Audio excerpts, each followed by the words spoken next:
വിട്ടുകളാ, അതങ്ങ് വിട്ടുകളാ, മനസ്സിൽ വെച്ചോണ്ടിരിക്കാതെ. ഇല്ല, വിടുകയില്ല, അവനെ ഞാൻ വിടുകയില്ല, അവളെ ഞാൻ വിടുകയില്ല, ഞാൻ വിടുകയില്ല, അവനെ ഞാൻ പണി കൊടുക്കും, നിന്നെയും വിടുകയില്ല. വിടുകയില്ല എന്ന് പറയുന്നെങ്കിൽ കർത്താവ് പറയുന്നു, നോ, ചെയ്യരുത്, കാരണം നിന്നെ ഞാൻ വിടുകയില്ല. നല്ല വചനം ആർക്ക് കേൾക്കണം? നല്ല പ്രസംഗം ആർക്ക് കേൾക്കണം? നല്ലൊരു തിരുവെടുത്ത് ആരെങ്കിലും ശ്രദ്ധിക്കുവോ? ഈ പുസ്തകത്തെ കൊണ്ട് നടക്കുന്ന പലരും, തുറന്നങ്ങ് പറയാം, ജാതികളെക്കാൾ കഷ്ടമല്ലേ? ജാതികളെക്കാൾ കഷ്ടമല്ലേ അവരുടെ ജീവിതം, അവരുടെ ജീവിത ശൈലിയും അവരുടെ പെരുമാറ്റങ്ങളും? കർത്താവ് പഠിപ്പിച്ച ഈ കാര്യമെല്ലാം ആണോ അവര് പ്രായോഗികമാക്കുന്നത്? ചിന്തിക്കൂ. ഓവർ ഭക്തിയും ഓവർ അഭിനയത്തിന്റെ പരിപാടിയും മുഖം മൂടിയും എല്ലാം അഴിച്ചു വെച്ചിട്ട് ഒരു സാധാരണ വ്യക്തിയാകുക. അറ്റ്ലീസ്റ്റ് അത് മുസൽമാനാകാം, അത് ക്രിസ്ത്യാനിയാകാം, അത് പെന്തിക്കോസുകാരനാകാം, അത് ഓർത്തഡോക്സുകാരനാകാം, അത് കാത്തലിക് ആകാം, അത് മർത്തോമയാകാം, ആരോ ആകട്ടെ. Are you believe this word of God? അപ്പോൾ ഒരുമാതിരിപ്പെട്ട എല്ലാ വിശുദ്ധന്മാരും ഭാവികളാണ്. ഈ ഒരു വചനത്തിന്റെ അടിസ്ഥാനത്തിൽ ഒരുമാതിരിപ്പെട്ട അന്യഭാഷ പറയുന്ന പലരും ഭാവികളാണ്. കാരണം അങ്ങോട്ട് കൊടുക്കുന്നത് ഇങ്ങോട്ട് കിട്ടുന്നില്ല, അതിന്റെ പകുതിയെ കൊടുക്കുന്നുള്ളൂ. നിന്റെ കടക്കാരോട് നീ ക്ഷമിച്ച സ്കെയിലാണ് നിന്നെയും ദൈവം അളക്കുന്നത്. ഭർത്താവ് എന്നോട് അങ്ങനെന്ന് സ്നേഹത്തോടെ പറഞ്ഞിരുന്നെങ്കിൽ എന്ന് ചിന്തിക്കുന്ന ഭാര്യ അതേ സ്നേഹം ഭർത്താവിന് തിരിച്ചു കൊടുത്തെങ്കിൽ പ്രശ്നം തീരും.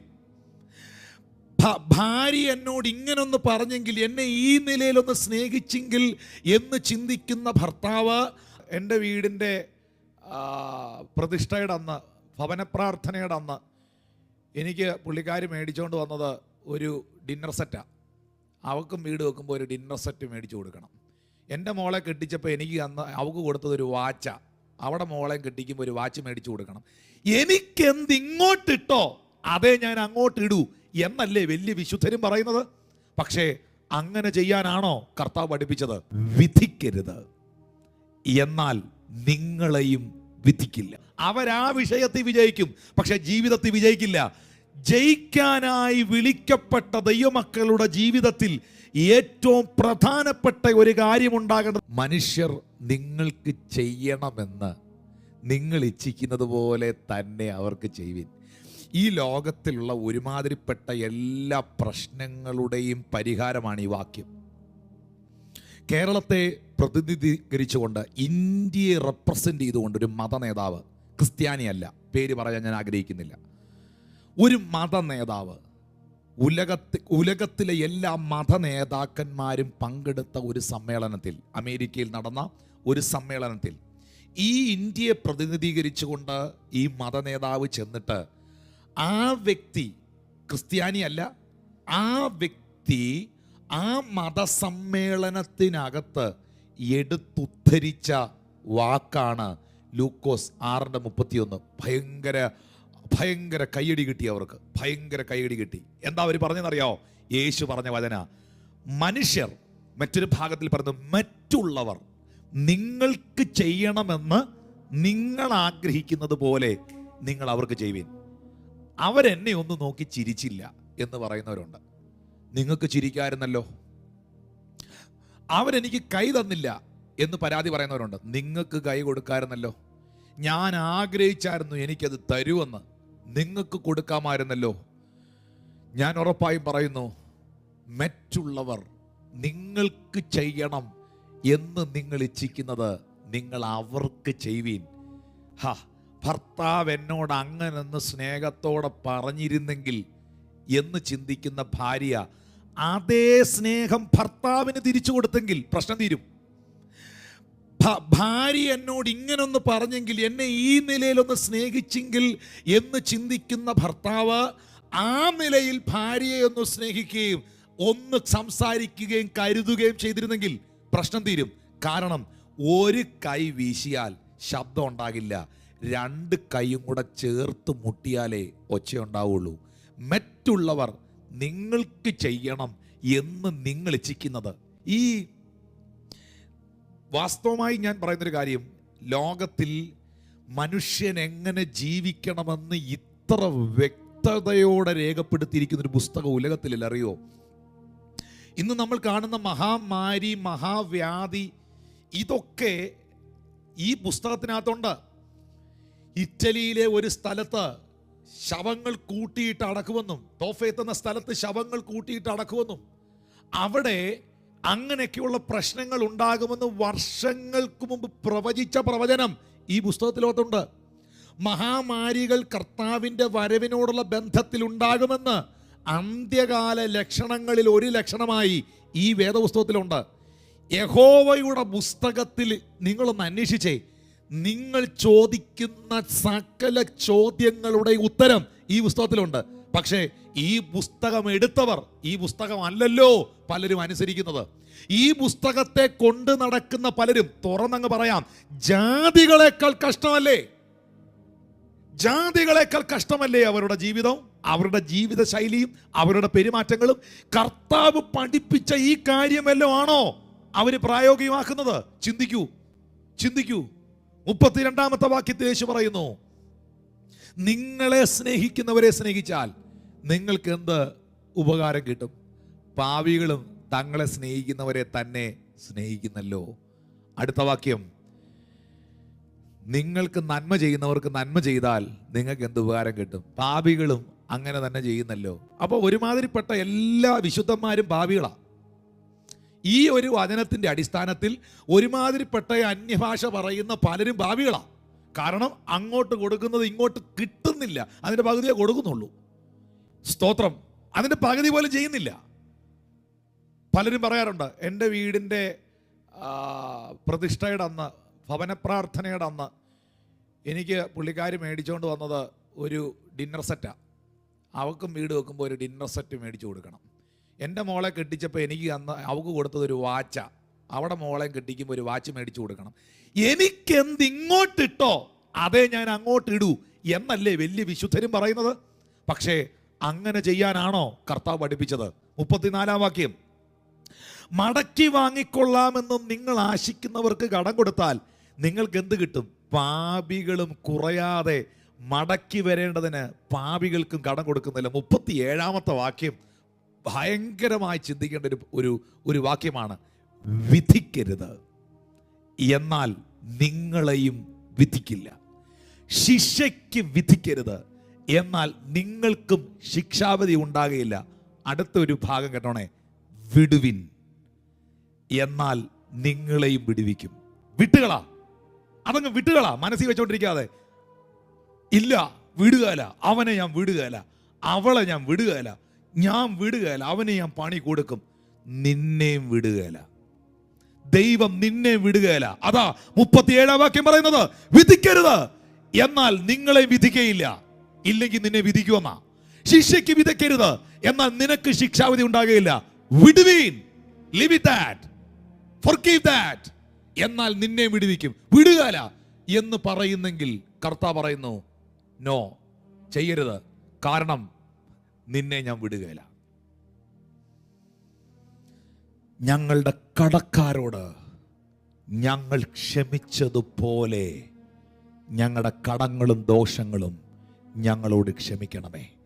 നിന്റെ കടക്കാരോട് നീ ക്ഷമിച്ച സ്കെയിലാണ് നിന്നെയും ദൈവം അളക്കുന്നത്. ഞങ്ങളുടെ കടക്കാരോട് ഞങ്ങൾ ക്ഷമിച്ചതുപോലെ ഞങ്ങളുടെ കടങ്ങളും ദോഷങ്ങളും ഞങ്ങളോട് ക്ഷമിക്കണമേ. പിതാവേ, ഇവർ ചെയ്യുന്നത് എന്തെന്നറിയാകയാൽ ഇവരോട് ക്ഷമിക്കണമേ. എനിക്ക് ആ ഭാഗത്തിൽ 28-ാമത്തെ വാക്യം, ലൂക്കോസ് 6-ന്റെ 28 ഞാൻ റിവേഴ്സ് വരിക. അവിടെ രേഖപ്പെടുത്തിയിരിക്കുന്നു, നിങ്ങളെ ശപിക്കുന്നവരെ അനുഗ്രഹിപ്പിൻ. വലിയ ബുദ്ധിമുട്ടാ, പക്ഷെ അനുഗ്രഹിക്കണം. എന്താ അതിന്റെ കാരണം?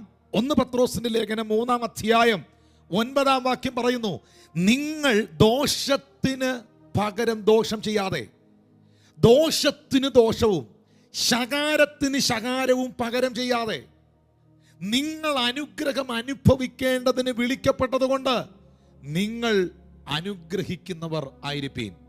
ഇന്ന് രാത്രിയിൽ അനുഗ്രഹിക്കപ്പെടാൻ താല്പര്യമുള്ള വ്യക്തിത്വം ഒരു പ്രത്യേക തരത്തിലുള്ള വസ്ത്രം ഇടാനല്ല ബൈബിൾ പറയുന്നത്. അനുഗ്രഹം അനുഭവിക്കുവാൻ വിളിക്കപ്പെട്ടിരിക്കുന്നവൻ, അനുഗ്രഹിക്കപ്പെടുവാൻ പ്രത്യേകമായ ഏതെങ്കിലും ഒരു സഭയിൽ മെമ്പർഷിപ്പ് എടുക്കാനല്ല തിരുവെഴുത്ത് പറയുന്നത്. നിങ്ങൾ അനുഗ്രഹം അനുഭവിക്കണോ? ദോഷം നിങ്ങൾക്ക് ചെയ്തതിന് തിരിച്ചു ദോഷവും, നിങ്ങളെ ശകാരിച്ചതിന് തിരിച്ചു ശകാരവും പകരം ചെയ്യാതെ. ഇത് എൽഷദായ് മിനിസ്ട്രീസിലെ സഭാവിശ്വാസികളെ ഞാൻ പഠിപ്പിക്കുന്നു. സഭാജനങ്ങൾ ഇത് കേൾക്കണം. നിങ്ങൾ അനുഗ്രഹം അനുഭവിക്കാൻ വിളിക്കപ്പെട്ടവരാണ്. അവരൊരു ആമീൻ പറഞ്ഞേ.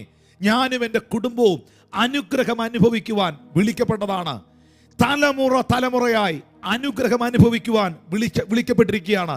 ഞാൻ പറഞ്ഞല്ലോ, ക്ഷമിക്കുന്നവനും മനഃപൂർവ്വം തോറ്റുകൊടുക്കുന്നവനും ആണ് ജീവിതത്തിൽ വിജയിക്കുന്നത്. അവരാ വിഷയത്തിൽ വിജയിക്കും, പക്ഷെ ജീവിതത്തിൽ വിജയിക്കില്ല. ജയിക്കാനായി വിളിക്കപ്പെട്ട ദൈവമക്കളുടെ ജീവിതത്തിൽ ഏറ്റവും പ്രധാനപ്പെട്ട ഒരു കാര്യം ഉണ്ടാകേണ്ടത് ക്ഷമയാണ്. അതുകൊണ്ടാണ് യേശു ക്രിസ്തു പറഞ്ഞത്, നിങ്ങൾ ക്ഷമ കൊണ്ട് നിങ്ങളുടെ പ്രാണനെ നേടും. നിന്റെ പ്രാണൻ പോകുകയല്ല, പ്രാണനെ നേടും. ചേർന്നൊരു നല്ല ആമീൻ പറഞ്ഞേ. Praise God. ദോഷത്തിന് ദോഷവും ശകാരത്തിന് ശകാരവും പകരം ചെയ്യാതെ നിങ്ങൾ അനുഗ്രഹം അനുഭവിക്കേണ്ടതിന് വിളിക്കപ്പെട്ടതുകൊണ്ട് അനുഗ്രഹിക്കുന്നവർ ആയിരിപ്പീൻ. റോമർ 12:9 മുതലുള്ള ഭാഗങ്ങൾ ഒന്ന് വായിക്കാൻ പോവാണ്. അതിൻ്റെ 9 മുതൽ 21 വരെയുള്ള വാക്യങ്ങൾ നിങ്ങൾ നോട്ട് ചെയ്യുക. റോമർ 12:9 മുതൽ 21 വരെ. സ്നേഹം നിർവ്യാജ്യമായിരിക്കട്ടെ. വ്യാജ സ്നേഹങ്ങൾ കൊണ്ട് ഇന്ന് ലോകം നിറഞ്ഞിരിക്കുക. തീയതിനെ വെറുത്ത് നല്ലതിനോട് പറ്റിക്കൊള്ളുവീൻ. സഹോദരപ്രീതിയിൽ തമ്മിൽ സ്ഥായി പൂണ്ട് ബഹുമാനിക്കുന്നതിൽ അന്യോന്യം മുന്നിട്ട് നിൽക്കുവീൻ. ഇതൊക്കെ ശ്രദ്ധിക്കണം. 10ാം വാക്യത്തിൽ പറയുന്നു, നിങ്ങൾ സഹോദരപ്രീതിയുള്ളവരായിരിക്കണം. അഫെക്ഷൻ എന്നുള്ള പദമാണ് അവിടെ എഴുതിയിരിക്കുന്നത്. Be kindly affectioned one to another with brotherly love. സഹോദര സ്നേഹത്തിൽ നിങ്ങൾ സ്ഥായിയുള്ളവരായിരിക്കണം. ബഹുമാനിക്കുന്നതിൽ അന്യോന്യം മുന്നിട്ട് നിൽക്കണം. പക്ഷേ എന്ത് ചെയ്യാം? കർത്താവിൻ്റെ വരവടുത്തത് കൊണ്ടായിരിക്കാം അപമാനിക്കുന്നതിലാണ് പലരും മുൻപിൽ. അപമാനിക്കുന്നതിലാണ് പലർക്കും താല്പര്യം. നിങ്ങൾ ശ്രദ്ധിച്ചിട്ടുണ്ടോ അങ്ങനെയുള്ള കാര്യങ്ങൾ? ഹല്ലേലൂയ. നല്ല വചനം ആർക്ക് കേൾക്കണം? നല്ല പ്രസംഗം ആർക്ക് കേൾക്കണം? നല്ലൊരു തിരുവെടുത്ത് ആരെങ്കിലും ശ്രദ്ധിക്കുവോ? ഒരു വാക്യം ഒരിടത്ത് എഴുതി വെച്ചിരുന്നാൽ ആരെങ്കിലും നോക്കുവോ? പക്ഷേ ഒരുത്തനെ കളിയാക്കുന്ന ഒരു ട്രോൾ അവിടെ ഉണ്ടെങ്കിൽ എടുത്തു വച്ചിരുന്ന് ചിരിക്കുവല്ലോ വിശുദ്ധ പ്രജകൾ. സഹോദരപ്രീതിയിൽ സ്ഥായി പൂണ്ട് അപമാനിക്കുന്നതിലല്ല ബഹുമാനിക്കുന്നതിൽ മുന്നിട്ട് കൊള്ളുവീൻ. ഹല്ലേലൂയ. ഇത് ഈ ഭൂമിയിൽ കാണിച്ചു തന്നവനാണ് നമ്മുടെ കർത്താവായ യേശു ക്രിസ്തു. ഒന്നെങ്കിൽ ക്രിസ്ത്യാനി എന്ന പേര് മാറ്റുക, അല്ലെങ്കിൽ നിന്റെ പെരുമാറ്റം മാറ്റുക. ഇതിലേതെങ്കിലും ഒന്ന് സംഭവിക്കണം. കാരണം ക്രിസ്ത്യാനിത്വത്തിന്റെ അടിസ്ഥാനം ക്രിസ്തുവാണ്. ആ അടിസ്ഥാനത്തിന്റെ മുകളിലാണ് സകലതും പണിയപ്പെട്ടിരിക്കുന്നത്. ആമേൻ. ഇന്ന് രാത്രിയിൽ എന്നെ കേൾക്കുന്ന ദൈവമക്കളെ, 11ാമത്തെ വാക്യത്തിൽ പൗലോസ് അപ്പോസ്തലൻ പറയുന്നു, ഉത്സാഹത്തിൽ മടുപ്പില്ലാതെ ആത്മാവിൽ എരിവുള്ളവരായി കർത്താവിനെ സേവിപ്പീൻ. 12ാം വാക്യം, വേഗത്തിലെ വാക്യങ്ങൾ കാണിക്കുക. ആശയിൽ സന്തോഷിപ്പീൻ, കഷ്ടതയിൽ സഹിഷ്ണുത കാണിപ്പീൻ, പ്രാർത്ഥനയിൽ ഉറ്റിരിപ്പീൻ, വിശുദ്ധന്മാരുടെ ആവശ്യങ്ങളിൽ കൂട്ടായ്മ കാണിക്കുകയും അതിഥി സൽക്കാരം ആചരിക്കുകയും ചെയ്യുവീൻ. നിങ്ങളെ ഉപദ്രവിക്കുന്നവരെ അനുഗ്രഹിപ്പീൻ, ശാപിക്കാതെ അനുഗ്രഹിപ്പീൻ. റോമർ 12:14 വായിക്കുന്നു, പിതാവേ, ഇവർ ചെയ്യുന്നത് എന്തെന്ന് ഇവരറിയായകയാൽ ഇവരോട് ക്ഷമിക്കണേ എന്ന് പറഞ്ഞ ക്ഷമയുടെ ആഴം ഇന്ന് രാത്രി അറിഞ്ഞേച്ചേ പോകാവൂ. സ്തോത്രം. നിങ്ങളെ ഉപദ്രവിക്കുന്നവരെ പറ്റുമോ? അനുഗ്രഹിപ്പീൻ, ശപിക്കാതെ അനുഗ്രഹിപ്പീൻ. 15ാമത്തെ വാക്യത്തിൽ എഴുതിയിരിക്കുന്നു, സന്തോഷിക്കുന്നവരുടെ കൂടെ സന്തോഷിക്കുകയും കരയുന്നവരുടെ കൂടെ കരയുകയും ചെയ്യുവീൻ. എന്ന് പറഞ്ഞാൽ നീ ഒരു നാച്ചുറൽ പേഴ്സൺ ആകുക. ഓവർ ഭക്തിയും ഓവർ അഭിനയത്തിൻ്റെ പരിപാടിയും മുഖം മൂടിയും എല്ലാം അഴിച്ചു വെച്ചിട്ട് ഒരു സാധാരണ വ്യക്തിയാകുക. അറ്റ്ലീസ്റ്റ് ചിരിക്കുന്നവരുടെ കൂടെ ചിരിക്കാനും കരയുന്നവരുടെ കൂടെ കരയാനും പ്രവർത്തിക്കുന്നവരുടെ കൂടെ പ്രവർത്തിക്കാനും പ്രാർത്ഥിക്കുന്നവരുടെ കൂടെ പ്രാർത്ഥിക്കാനും ഒരു നാച്ചുറൽ പേഴ്സൺ ആകുക. ഉള്ളത്തിൽ ഒന്ന് വെച്ച് പച്ച മലയാളത്തിൽ പറഞ്ഞാൽ അണപ്പല്ല് കടിച്ചുകൊണ്ട് പുറംപല്ല് കൊണ്ട് ചിരിക്കുന്ന വ്യക്തിയാകാതിരിക്കുക. 16ാമത്തെ വാക്യം, തമ്മിൽ ഐക്യമൊത്ത ഉള്ളവരായി വലിപ്പം ഭാവിക്കാതെ എളിയവരോട് ചേർന്നുകൊള്ളുവിൻ. നിങ്ങളെ തന്നെ ബുദ്ധിമാന്മാർ എന്ന് വിചാരിക്കരുത്. 17-ാമത്തെ വാക്യത്തിൽ പൗലോസ് പറയുന്നു, ആർക്കും. എൽഷദായ് ചർച്ചിലെ ദൈവമക്കളെ പലതവണ ഞാനിത് പഠിപ്പിച്ചിട്ടുള്ള, എത്ര പേര് അനുസരിക്കുന്നുണ്ടെന്നൊന്നും എനിക്കറിയില്ല. പക്ഷേ ഈ വചനം അനുസരിക്കാൻ ഞാൻ ഇഷ്ടപ്പെടുന്നു. ആർക്കും, അത് മുസൽമാനാകാം, അത് ക്രിസ്ത്യാനിയാകാം, അത് പെന്തിക്കോസുകാരനാകാം, അത് ഓർത്തഡോക്സുകാരനാകാം, അത് കാത്തലിക് ആകാം, അത് മർത്തോമയാകാം, ആരും ആകട്ടെ. Are you believe this word of God? Are you Christian my brother and sister? നിങ്ങളൊരു ക്രിസ്ത്യാനിയാണോ? ഈ പുസ്തകം കൊണ്ട് കിടക്കുന്ന ആളാണോ? നിന്റെ പുസ്തകത്തിലുണ്ട് ഇങ്ങനെ ഒരു വാക്യം, ആർക്കും തിന്മയ്ക്ക് പകരം തിന്മ ചെയ്യാതെ. പച്ച മലയാളത്തിൽ പറഞ്ഞാൽ പണി തന്നവന് പണി കൊടുക്കാതെ, ആർക്കും തിന്മയ്ക്ക് പകരം തിന്മ ചെയ്യാതെ, സകല മനുഷ്യരുടെ മുൻപിൽ ഈ വചനമൊക്കെ എവിടെ കൊണ്ട് ഒളിപ്പിച്ച് വെച്ചിട്ടാണ് വിശുദ്ധിയുടെ അഭിനയ പാടവങ്ങൾ മുൻപിൽ വരച്ചു കാണിക്കുന്നത്? ഹല്ലേലൂയ! യഥാർത്ഥമായ ക്രിസ്ത്യാനിത്വത്തിന്റെ അടിസ്ഥാനമാണ് ഈ പ്രസംഗിച്ചുകൊണ്ടിരിക്കുന്നത്. ആർക്കും തിന്മയ്ക്ക് പകരം തിന്മ ചെയ്യാതെ, സകല മനുഷ്യരുടെ മുൻപിൽ യോഗ്യമായത് മുൻകരുതി. 18-ാം വാക്യത്തിൽ പറയുന്നു, കഴിയുമെങ്കിൽ. അങ്ങനെ ഒരു പദം അവിടെ ഉണ്ട് കേട്ടോ. കഴിയുമെങ്കിൽ നിങ്ങളാവോളം സകല മനുഷ്യരോടും സമാധാനമായിട്ടിരിപ്പീൻ. സ്തോത്രം. ഞാൻ എപ്പോഴും പഠിപ്പിക്കുന്ന ഒരു കാര്യമാണ്, ശത്രുക്കളെ സമ്പാദിക്കരുത്. ശത്രുക്കളെ സമ്പാദിക്കാനല്ല കർത്താവ് നമ്മളെ വിളിച്ചത്. ഒരു വലിയ കൂട്ടം ശത്രുക്കളെ ഉണ്ടാക്കിയെടുക്കാനല്ല കർത്താവ് നമ്മളെ വിളിച്ചത്.